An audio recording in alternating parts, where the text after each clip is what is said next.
Om Shri Sai Namaha. Chapter 11, Shri Sai Satcharitra. In this chapter, we shall discuss Sai as Saguna Brahma, Dr. Pandit's worship, Haji Siddiq Falke, control over the elements. Let us now in this chapter describe the manifested Saguna Brahma Sai as to how he was worshipped and how he controlled the elements. I shall now narrate Sai as Saguna Brahma. There are two aspects of God or Brahma, the unmanifested Nirguna and the manifested Saguna. The Nirguna is the formless, while the Saguna is with form. Though both denote the same Brahma, some prefer to worship the former, some the latter. As stated in the Gita, the worship of the latter is easy and preferable. As man has got a form, body, senses, etc., it is natural and easy for him to worship the God with form.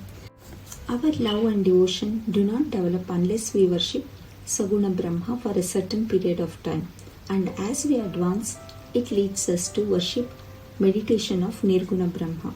So, let us start with Saguna worship. Image, altar, fire, light, sun, water, Brahma are the 7 objects of worship. But Sadguru is better than all these. Let us on this occasion bring to our mind the form of Sai, who was non-attachment incarnate and who was a resting place for his devotees. Our faith in his word is the asan, and our sankalpa, determination to accomplish the puja, is the abandonment of all our desires. Some say that Sai was Bhagavad Bhakta, devotee of the Lord. Others say he was a Mahabhagavat, a great devotee, but to us he is God incarnate. He was ever forgiving, never irritable, straight, soft, tolerant and content beyond comparison.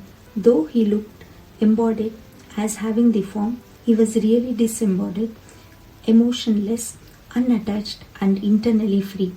Similarly, saints' souls like Sai, while they live their own, give solace and comfort to all. Lord Krishna has said that the saint is my soul, my living image. I am he, or he is my pure form being. This indescribable Shakti or power of God, known as pure existence, knowledge and bliss incarnated in the form of Sai in Shri. The Shruti Taittiriya Upanishad describes Brahma as pure bliss. This we read or hear daily in the books. But the devout people experience this Brahma or bliss in Shri. Baba, the support of all, required no prop or hosen from anybody. He always used a piece of sackcloth for his seat, which was covered with a small mattress by his devotees and had a bolster placed by them, rest as his back. Baba respected the feelings of his devotees and allowed them to worship him as they liked. Some waved fans before him, some played on musical instrument, some washed his hands and feet, some other applied scent and chandan, some gave betel nut with leaves and some other offered naivedya. Though he looked like living in Shri, he was present everywhere. This all-pervasiveness of his daily was experienced by his devotees. Our humble prostration to this all-pervasive Sadguru. I shall now narrate Dr. Pandit's worship. One Dr. Pandit, a friend of Tatya Sahib Nulkar, once came to Shirdi for Baba's darshan. After saluting Baba, he sat in the masjid for some time. Baba asked him to go to Dada Bhatt Kelkar. He went to Dada Bhatt, by whom he was well received. Then Dada Bhatt left his house for puja and Dr. Pandit accompanied him. Dada Bhatt worshipped Baba. Nobody until then dared to apply sandal paste to Baba's forehead. Only Mahalaspati used to apply to it to his neck. But this simple-hearted Dr. Pandit took Dada Bhatt's dish containing puja material and taking sandal paste out of it, drew a tripud, 3 horizontal lines on Baba's forehead. To the surprise of all, Baba kept silent, not uttering a single word. Then Dada Bhatt that evening asked Baba, "How is it that though you object to the sandal paste being applied by others to your forehead, you allowed Dr. Pandit to do so?" Baba replied that Dr. Pandit believed him to be the same as his Guru, Raghunath Maharaj of Topeshwar, known as Kaka Puranik, and he applied the paste to his forehead as he was doing to his Guru. Hence, he could not object. On inquiry, Dr. Pandit told Dada Bhatt that he took Baba as his Guru Kaka Puranik and realized him as the same. Hence, he marked the tripund on Baba's forehead as he did on his Guru's.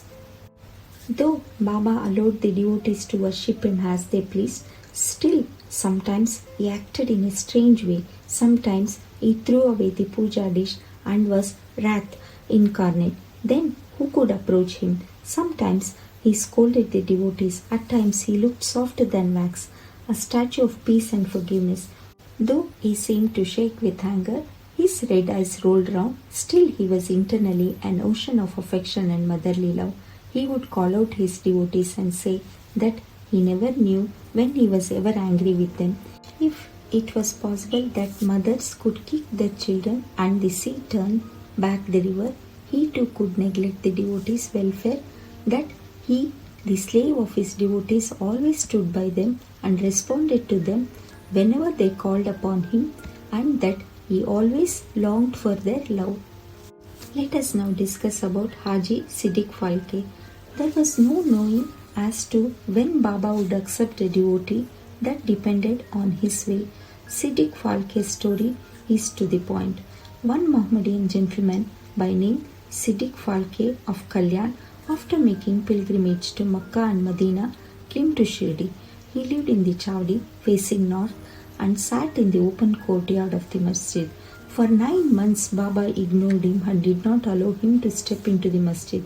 Falke felt disconsolate and did not know what to do. Somebody advised him not to be disappointed but to try to approach Baba through Shama, a close and intimate devotee of Baba.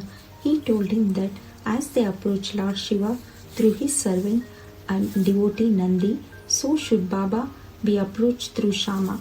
Falke liked the idea and implored Shama to intercede for him. Shama agreed and on a convenient occasion spoke to Baba about him thus: Baba, why don't you allow the whole Haji to step into the masjid, while so many persons freely come and go after taking your darshan? Why not bless him once? Baba replied, Shama, you are immature to understand things. If the fakir Allah doesn't allow, what can I do? Without his grace, who will climb into the masjid? Well, go to him and ask him whether he will come to the narrow footpath near the Bavi well. Shama went and returned with an affirmative answer. Again, Baba said to Shama, ask him whether he is willing to pay me the sum of rupees 40,000 in 4 installments. Shama went and returned with an answer that he was willing to pay even 40 lakhs. Again, Baba said to Shama, we are going to cut a goat in the masjid, so ask him whether he would like to have its meat or testicles of the goat. Shama returned with the answer that Haji would be happy to receive a small crumb from Baba's mud pot. Hearing this, Baba got excited and with his hand threw away the earthen jars and straightway advanced to the Haji and lifting his kafni up in arms and said, why do you brag and pose yourself as an old Haji? Do you read Quran like this? You are proud of your pilgrimage to Makkah, but you do not know me. Being thus scolded, the Haji was confounded. Baba then went back to the masjid, purchased a basket of mangoes and sent them to the Haji. Then again Baba went to the Haji and taking out rupees 55 from his pocket, gave them in Haji's hand. Thenceforth, Baba allowed the Haji. He invited him for meals and the Haji thereafter came into the masjid whenever he liked. Baba gave him at times some rupees and thus Haji was enrolled in Baba's darbar. I shall now narrate Baba's control over the elements. We shall close this chapter after describing 2 incidents showing Baba's control over the elements. Once at evening time, there was a terrible storm at Shri. The sky was overcast with thick black clouds. Winds began to blow with great force. Clouds rose and lightning began to flash and rains start pouring in torrent. In a short time, the whole place was flooded with water. All creatures, birds, beasts, and men got terribly frightened, and they all flocked to the masjid for shelter. There are many local deities in Shri, but none of them came to their rescue. So they all prayed to Baba, their God, who was fond of their devotion to intercede and quell the storm. Baba was much moved. He came out and standing at the edge of the masjid addressed the storm in a loud, thunderous voice. Stop, stop, you fury, and be calm. In a few minutes, the rain subsided, the wind ceased to blow, and the storm came to a stop. Then the moon rose in the sky, and the people went back well pleased. On another occasion at noon, the fire in the duni began to burn brightly.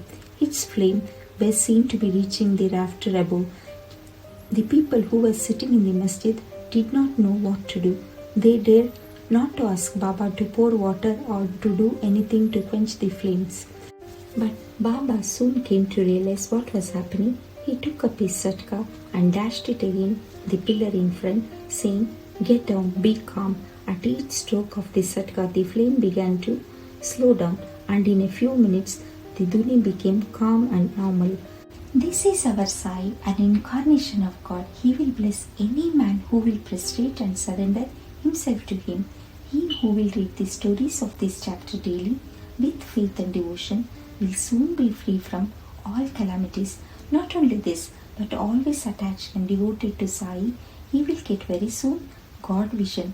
All his desires will be fulfilled, and being ultimately desireless, he will attain the Supreme. Amen. Go to Shri Sai. Peace be to all. Om Shri Sadguru Sai Natharpanamastu. Shubham Bhavatu. Chapter 11 ends here. Om Shri Sai Nathaya Namaha.